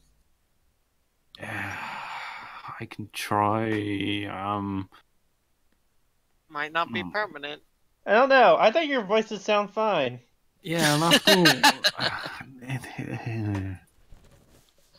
Yeah, I'll do it, I suppose. But So what are you remember these favors? So what are you taking? Almost. Hey, what are you taking? What spell? I'm going to take. I wouldn't think it's a curse. It's almost the end of the session. Yes, I know, but I want to get the camping done. Thing is, I will try remove curse first because that's the first. It's a guarantee, that one at the very least. Okay, so you're gonna memorize that and cast it in the morning. Yeah. Okay. It only works on one person, so I have to memorize it again for the next person. So let's see. I am going to need a saving throw versus poison from Higgimus, Braxon, Ockar, and Yeldan. You get a +2 bonus, however. Poison. Zelenia's bonus of +2. Oh, I'm fine. Okay, Braxon and Ockar. Higgimus is fine. I forgot. I'm using the built-in roll on the character sheet, so it's to DM. Yeah, I see it. Oh, we're rolling saving throw versus poison. Saving throw versus poison. Yep. Oh. Sorry. Do I heal? You have an extra +2. Oops. Oh, that one. Oh, damn it. Why do I keep failing my saving throws? Alright, Braxon and Ockar, The cool helps, but not enough, and the heat is definitely getting to you. You do not sleep well. That's twice they haven't slept, hasn't it? Yeah. Some people. Did Lafdul regenerate throughout the day? Yeah, before he slept. You do recover overnight. Maybe this ring's gone active for you somehow. So, Braxon and Ockar, did either of you fail the night before? Yep, yeah, Braxon did. You both did? Okay. So it's twice they failed it. Yes. Alright, I'll keep that in mind. I mean... Good thing we established there's enough room on the wagon that people can ride on it. Did Higgimus pass? You got 20, yes. Yes. You feel a lot better, Higgimus. However, you do feel a little bit weaker the next morning. Well, you feel a little bit stronger than before, but still a little bit weaker. So I got you've natural recovered 22. some, but not as much as you would have hoped. It's Lev's going to cast a spell on Braxon that swaps their voices back yet. Hold on, I need to check something else first. The thing is, a curse would be linked to two people. Removing curse from one person would be a bit odd, because there'd be two Braxtons or there'd be two Leather voices going around. I have an idea for when we start moving again. You need to put that Fremon. Oh, yeah. Because you were the one who actually suffered it twice, I think. We both suffered it twice. Yeah, and you're both feeling a lot weaker. Yeah, remember there's 14 uses of it. For now, both of you have Constitution bonuses for hit points. Hit points, Constitution bonuses, +1 each. Let's have Okay. a look. You are going to be you'll have lost that.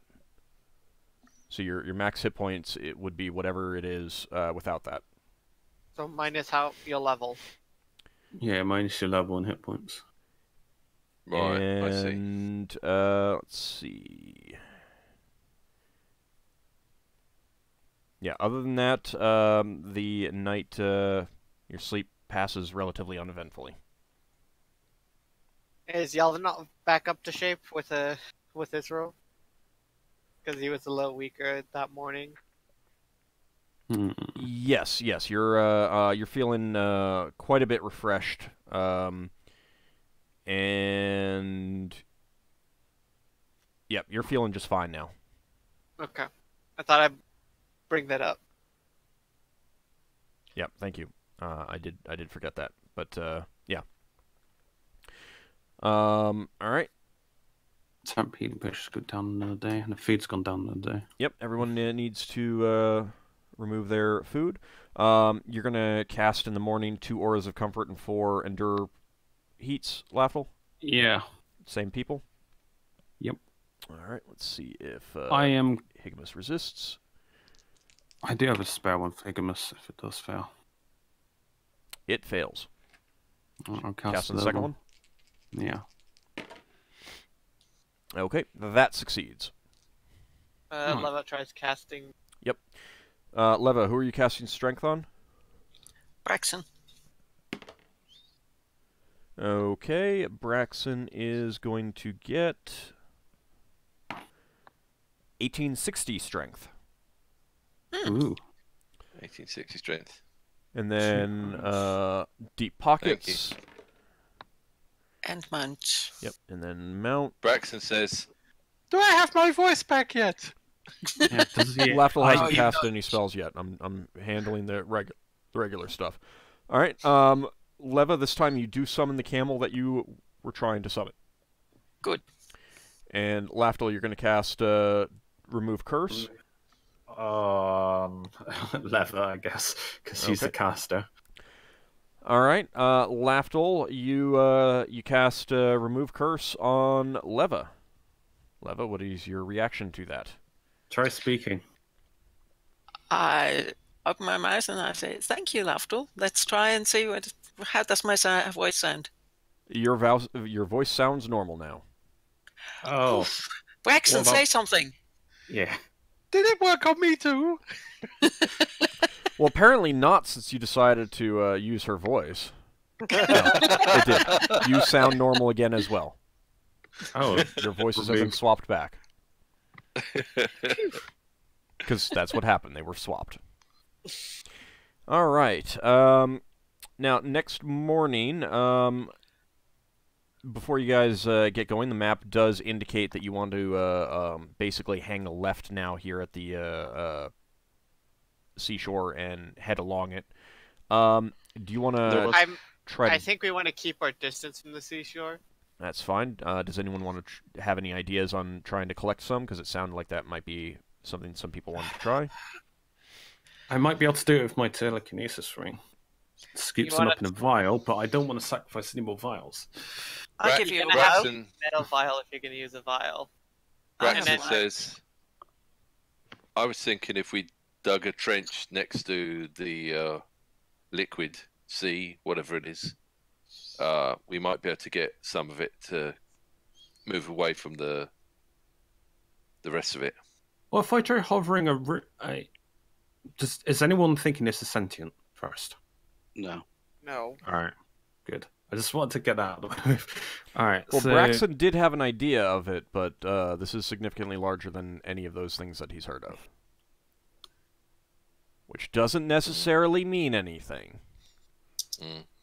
I could... Yeah, it's either a gigantic monster or it's not. I could try scooping some up with my ring.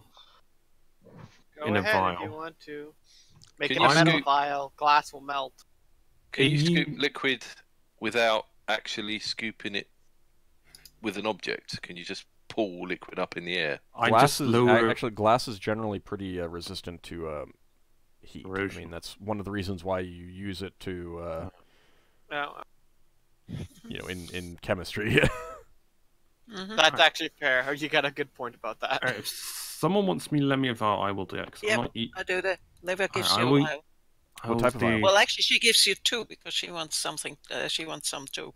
What type of vial? Keep it. It's a glass vial. Glass. Okay.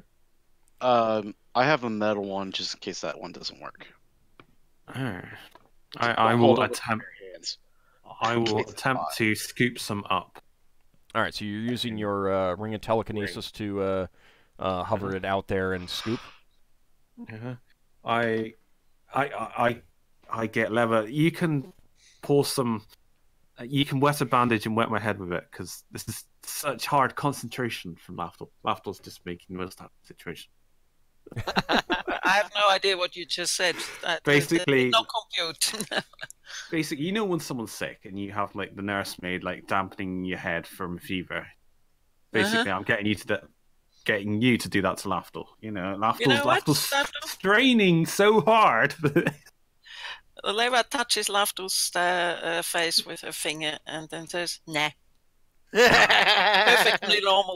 Perfectly normal temperature. Sorry. Such a wasted. All right, so Lafdul, you hover the. She's cottoned onto it now. you hover the. You don't want a vial, then, Lafdul. Yeah, no, Lafdul's doing this for you, so. All right, so you hover a glass vial out over it and attempt to scoop some up. Yeah, attempt. It shifts and moves. You start to scoop, and it is really, really, really, really viscous. You're not sure if you're actually scooping, but you work at it. Give me a wisdom check, please. Oh, come on. I thought that was a dex. No, that matters too much. So you do need something to cool down your face. Okay.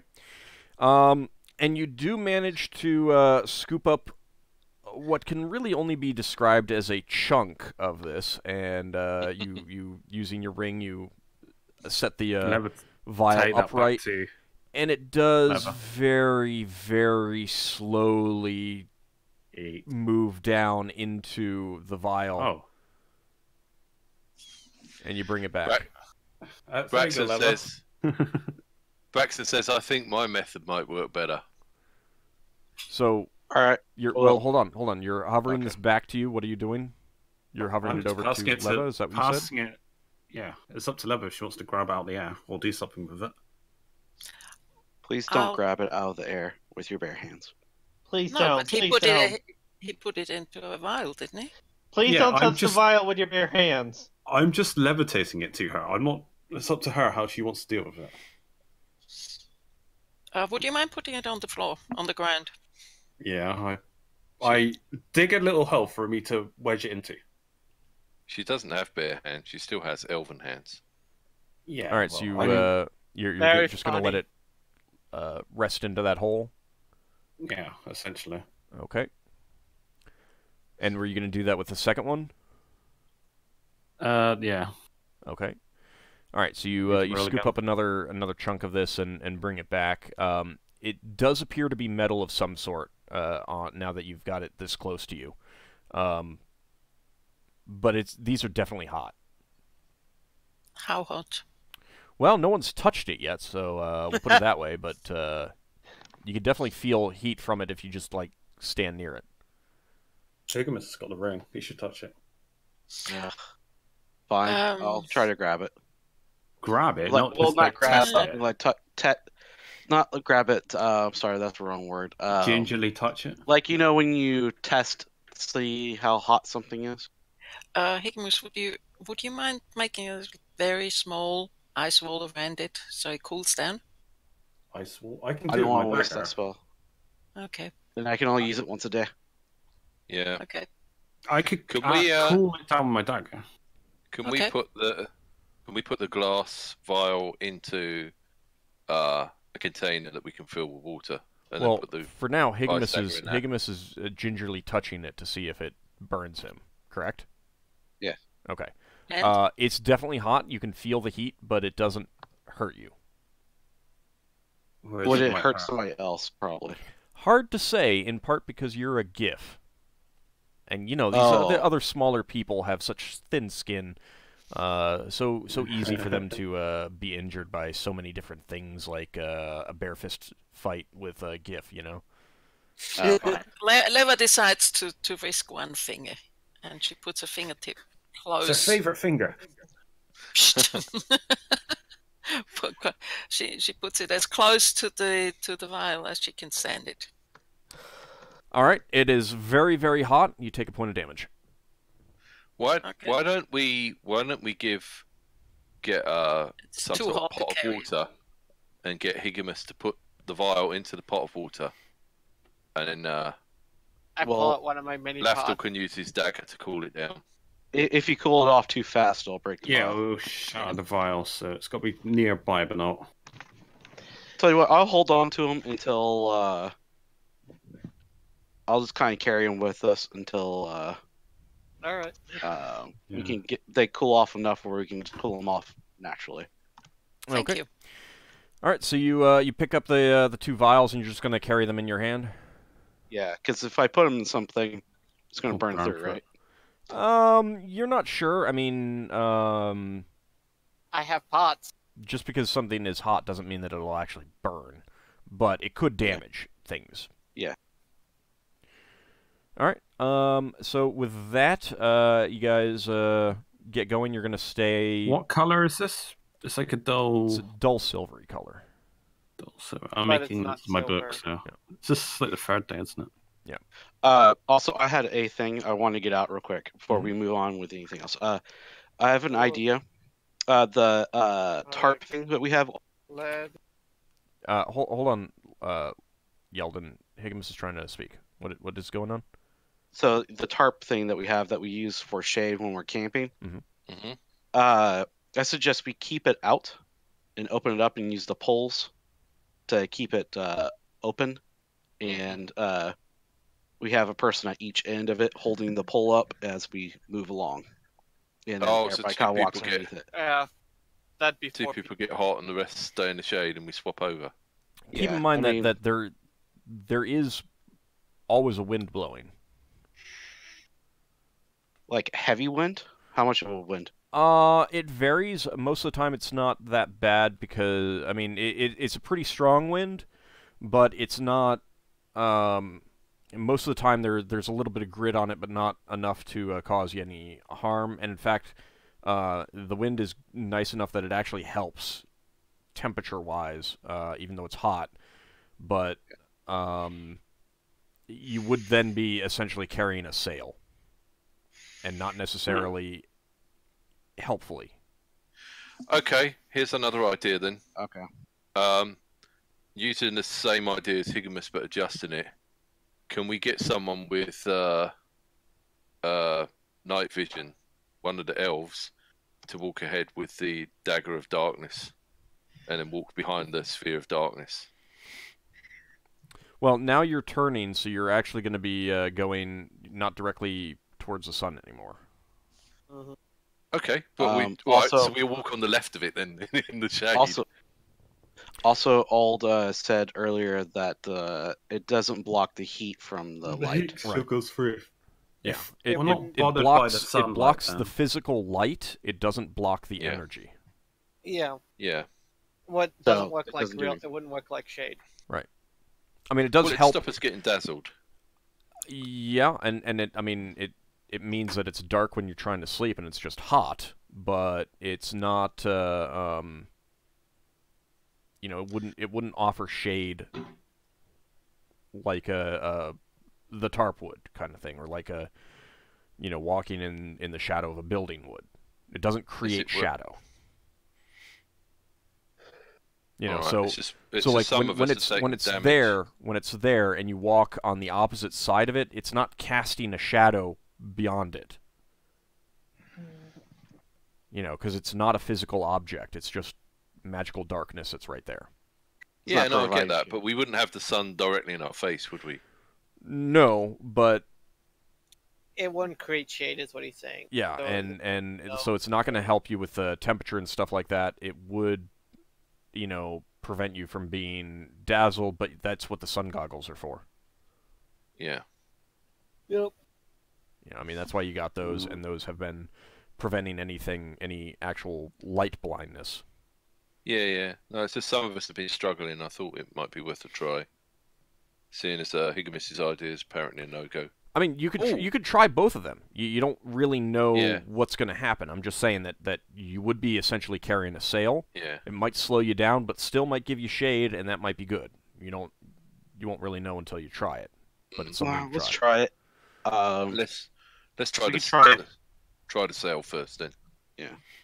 Okay. I can use tie a rope to the grommets of the tarp, so just to make sure it doesn't fly away if something were to happen. All right, I'll make a note that that's what you're going to do, and we're going to wrap up the episode here. Thank goodness. So not thank tier. Apparently not. All right, real fast, let's go ahead and figure out some experience. We're actually progressing faster on this side than the other side, I've noticed. Doesn't feel like it, in all honesty.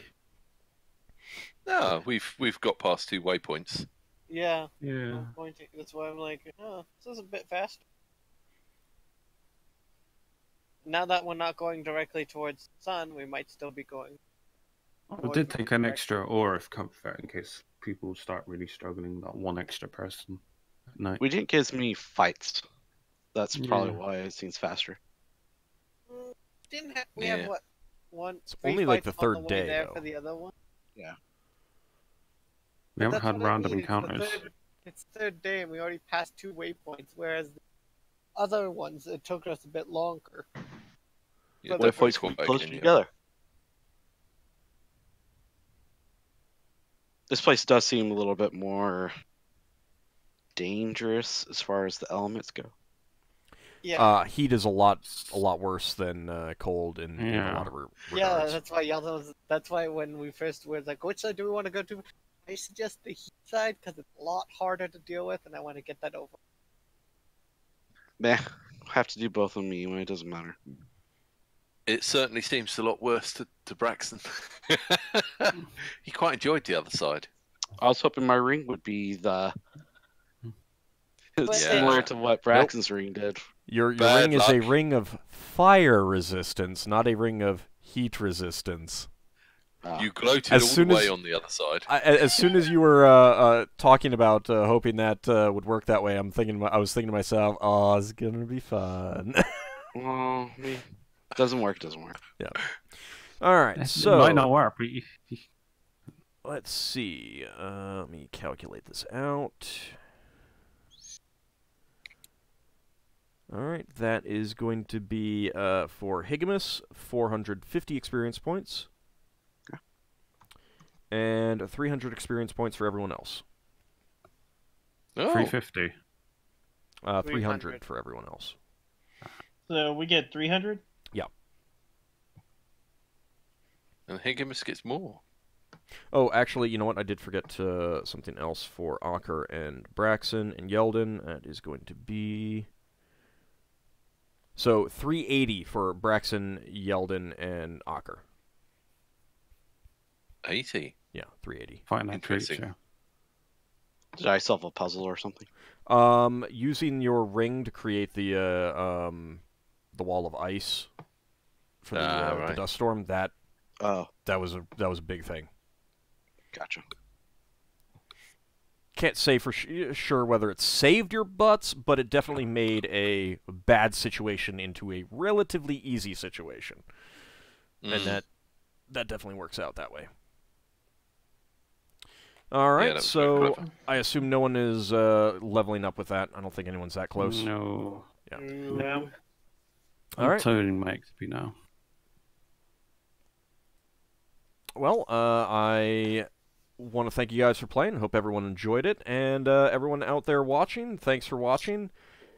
Thanks for the game. Thanks for having us. See you guys next week, where I try once again to, slaughter everyone with murder the party. See you then, everyone. Look at Leva's XP. Yeah.